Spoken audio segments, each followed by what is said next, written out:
கர்த்தருடைய பரிசுத்த நாமத்துக்கு மகிமை உண்டாவதாக. எனக்கு அன்பான தேவனுடைய பிள்ளைகள், உங்கள் ஒவ்வொருவரையும் கர்த்தராகிய இயேசு கிறிஸ்துவின் நாமத்தில் வாழ்த்துகிறேன், ஆசீர்வதிக்கிறேன், சமாதானத்தை கூறுகிறேன். இந்த நாளிலும் தியானத்துக்காக நாம் எடுத்துக்கொண்ட வேத வசனம் ஏசாயா தீர்க்கதரிசியின் புஸ்தகம் 55வது அதிகாரம் 11வது வசனம். அப்படியே என் வாயிலிருந்து புறப்படும் வசனமும் இருக்கும், அது வெறுமையாய் என்னிடத்திற்கு திரும்பாமல், அது நான் விரும்புகிறதை செய்து நான் அதை அனுப்பின காரியமாகும்படி வாய்க்கும். எனக்கு அன்பான தேவனுடைய பிள்ளைகளை கர்த்தர் சொல்லுகிறார், என் வாயிலிருந்து புறப்படுகிற வசனமும் இருக்கும், அது வெறுமையாய் என்னிடத்திற்கு திரும்பாமல், அது நான் விரும்புகிறதை செய்து நான் அதை அனுப்பின காரியமாகும்படி வாய்க்கும். இன்றைக்கு அநேக கர்த்தருடைய பிள்ளைகள் சொல்லுகிறார்கள், ஐயோ, கர்த்தருடைய விருப்பத்தை என்னால் நிறைவேற்ற முடியவில்லையே என்று சொல்லி.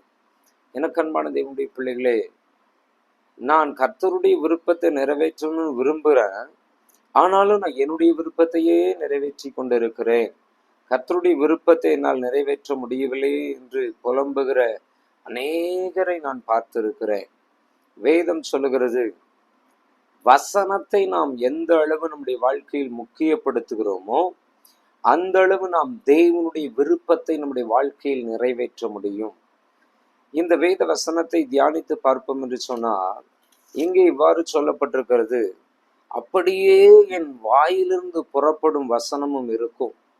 கர்த்தருடைய வாயிலிருந்து ஒவ்வொரு நாளும் நாம் வசனத்தை பெற்றுக்கொள்ள வேண்டும். நம் தேவனோடு சஞ்சரிக்க, அவரோடு உறவாட, அவருடைய நாமத்தை மகிமைப்படுத்த அவர் நம்மோடு பேசுவார். தெய்வ சமூகத்தில் நாம் காத்திருக்கும் போது, அவருக்காக நாம் காத்திருக்கும் போது அவர் நம்மோடு பேசுவார். வேத வசனத்தை நாம் தியானிக்கும்படியாக வேதத்தை எடுத்து முழங்கால் படியிட்டு தெய்வ சமூகத்தில் காத்திருக்கும் போது அவர் நம்மோடு பேசுகிற தேவனாய் இருக்கிறார். அவருடைய வாயிலிருந்து வசனம் புறப்பட்டு நம்முடைய காதுகளில் வந்து துணிக்கும். எனக்கு அன்பான தேவனுடைய பிள்ளைகளே, அந்த வசனம் என்ன செய்யுமா, அது வெறுமையாய் இடத்திற்கு திரும்பாமல், அது நான் விரும்புகிறதை செய்து நான் அதை அனுப்பின காரியமாகும்படி வாய்க்கும். விரும்புகிறதை செய்யும், விரும்புகிறதை நிறைவேற்றும். தேவன் விரும்புகிறதை நிறைவேற்றும்படியான வசனத்தை நாம் பெற்றுக்கொள்ள வேண்டும். தேவனுடைய வசனத்தை நம்முடைய வாழ்க்கையில் எந்த அளவு நாம் முக்கியப்படுத்துகிறோமோ அந்த அளவு அந்த வசனம் தேவனுடைய விருப்பத்தை நம்முடைய வாழ்க்கையில் நிறைவேற்றும். தேவனுடைய விருப்பத்தை நிறைவேற்றி தேவனுடைய நாமத்தை மகிமைப்படுத்தும். எனக்கு அன்பான தேவனுடைய பிள்ளைகளே, ஐயோ, நான் தேவனுடைய விருப்பத்தை நிறைவேற்ற முடியவில்லையே, ஆண்டவருடைய விருப்பத்தின்படி நடக்க முடியவில்லையே என்று புலம்பிக் கொண்டிருக்கிறீர்களோ, இன்றைக்கு உங்கள் வாழ்க்கையில் தேவனுடைய வசனத்தை மகா முக்கியப்படுத்தி வாழ உங்களை ஒப்புக்கொடுங்க. வசனத்தை வாசிங்க, வசனத்தை தியானிங்க, அந்த வசனத்துக்கு கீழ்ப்படிங்க. அந்த வசனம் உங்க எண்ணங்கள் நினைவுகளில் இருக்கும்படி அந்த வசனத்தை உங்கள் நினைவுகளில் வைத்து செயல்படுங்க. உங்க இருதயத்தில் தேவனுடைய வசனத்தை வைத்து செயல்பட உங்களை ஒப்புக்கொடுங்க. உங்க வாழ்க்கையில் பெரிய காரியங்களை கர்த்தர் செய்கிறார். தேவன் விரும்புகிற காரியத்தை அந்த வசனம் உங்களில் செயல்படுத்தும்.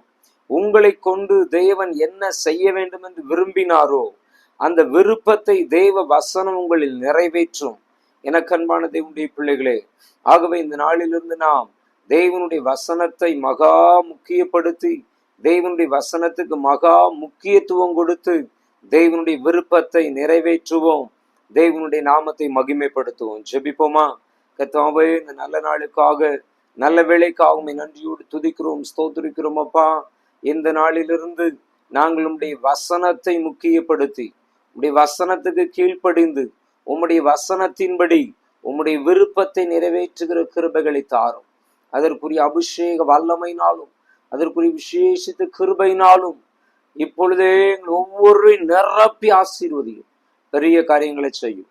இயேசு கிறிஸ்துவின் நாமத்தில் பிதாவே, ஆமென், ஆமென், ஆமென். Praise the Lord, praise the Lord.